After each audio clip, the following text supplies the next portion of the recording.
It's Real Radio, it's the evening show, and earlier on this week we had Jim Kerr from Simple Minds, who is one half of an amazing bill that's coming up later this year, supported by, are you supported by, or are you on the same billing, OMD, Andy McCluskey? No, I think they're the headline act. I won't get into an argument about that. They've been doing a bit more touring than us recently, but we're certainly happy to be with them. Andy McCluskey from OMD, it's very nice to meet you. Thank you.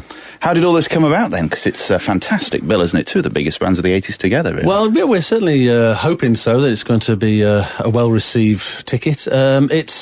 We've known each other for years. I mean, both bands started in the same year, 1978. We were on the same record label. We've played concerts before on several occasions. And in fact, I think we were doing something in, of all places, Charleroi in Belgium last year. As you do. And just sitting talking with Charlie Birchall and Jim. And they said, do you fancy doing some gigs with us next year? We said, yeah, we fancy that. You always say yes, and these things don't normally ever happen, but it's happening. So it's one of those ideas over a beer one night. I think, yeah. Did we say that yesterday? Yeah. So tell the managers to make it happen, you know. Because they did some dates with Deacon Blue, didn't they, last year, I think? They did, yes. And you've been on tour last year with China Crisis? Yes, we went out last year with China Crisis, and we toured for the first time in years in 2007, and that was great. I mean, it was the first time that the original band had been together for 17 years, and we were understandably a little nervous, but the tickets sold out like that, and the concerts were really great, and we had so much fun that we're doing it again and again. So how will the gigs work? Will it be an hour each, or is it not that advanced yet? Have you not decided? Well, we're on first. Of course. We're doing an hour. I think Simple Minds tend to play, I think they'll be doing at least an hour and a half, possibly even more. So, I mean, for us, it's quite a sort of, I mean, obviously we're going to be playing a slightly shorter set than we would do if we were headlining. So, for the diehards, they might be a bit disappointed because we won't be playing all the weird album tracks and B-sides. But for the casual best-of listener, basically we're going to play 16 hit singles. And how do you pick those 16? Because there's more than 16 to go out, isn't there? Well, this is one of the other things that we've discovered when we're sort of working together with Jim on this sort of combined press release, is that, you know, they're sort of like, well, how many records did you sell? Oh, how many records did you sell? So combined, we've sold 75 million, and combined, the bands have had 40 hit singles. So I think that a lot of people will be hearing a lot of songs they're very familiar with at the concerts. Got to get you to pick one off that greatest hits then. Which one? For OMD. And why? Put you on the spot here, haven't I? Yeah, do you know what? I tell you what, let's play Souvenir, because I didn't write it. That'll be nice to Paul. Paul wrote Souvenir. That has been reissued, hasn't it, quite recently? We finally allowed the record company to re-release it last year when we toured. Basically because all of our promo videos had never been available on DVD. So we kind of twisted their arm. They said, well, can we really release the, best of them? We said, only if you double pack it with a DVD of all of the videos, so... That's why it got so obviously DVD hadn't been invented back when the last time it was out. God, no. Sorry to make you feel old. But, movies were in black and white and had a piano accompaniment us when we started.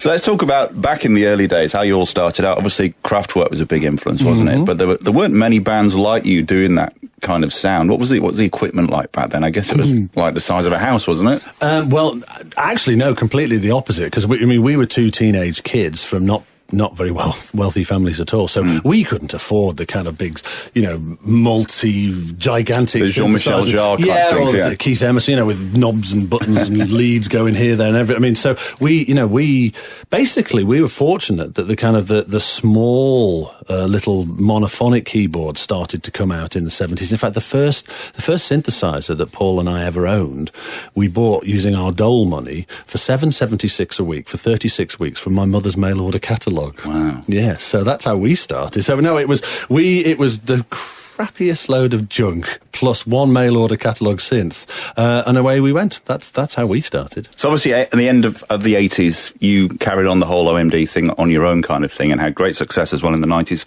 Was that an amicable split, or was it quite bitter at the time, and how did you all carry on, getting on through the 90s and into, when you got back together, basically? As amicable as they go, I guess. I mean, it's Paul and I are too gentlemanly to really fall out about it.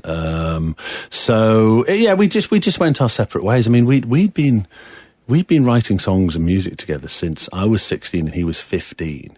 It was everything we'd ever known. We really had literally grown up together in doing music, and then at the age of 30, we kind of went our separate ways, and it was really weird. It was weird for me to be without Paul. I think Paul was really weird for me to carry on without him. A bit like having a divorce kind of thing, really. It was very strange. And I mean, I will admit that, you know, in 91, I came back with the Sugar Tax album that had a couple of big hits on it, and it did great. But nowhere on that record will you actually find my name. It's just the corporate logo. I was hiding behind OMD and pretending that Paul was still there or something, I guess. But anyway, it all settled down. I stopped in 96. I hung up my microphone. And over the years, people just started saying, you know, would you play live? Would you do this? Would you do that? Paul and I had stayed friends and just decided to give it another go. Who made the first move? Can you remember? Well, I think actually what happened was about 4 years ago, we were asked to do a TV show in Germany. It was one of these, you know, these chart rundowns, you know, the bigger songs, blah, blah, blah. And our song Maid of Orleans was massive in Germany. It was #1 for, like, you know, most of 1 year. And so we just, oh, come on, let's get away from the wife and kids. Let's all go to Germany and do a TV show. So we phoned up Malcolm and Martin. I phoned up Paul. And it was when we were there in Germany in the summer of 2005. We just had such a laugh together. We hadn't seen each other, all four of us, for, you know, I don't know how long, 12 years, maybe more. And it was just, it's like riding a bike, you know, the same old jokes, the same character personalities, everybody just slotted back together again. And we just thought, this is too much fun not to do it again. So that's where the germ of the idea came from. Brilliant. Well, we'll run through all the dates in a bit. It's been fantastic talking to you. And I'm not going to wish you luck because you won't need it for the end of the year. Cheers.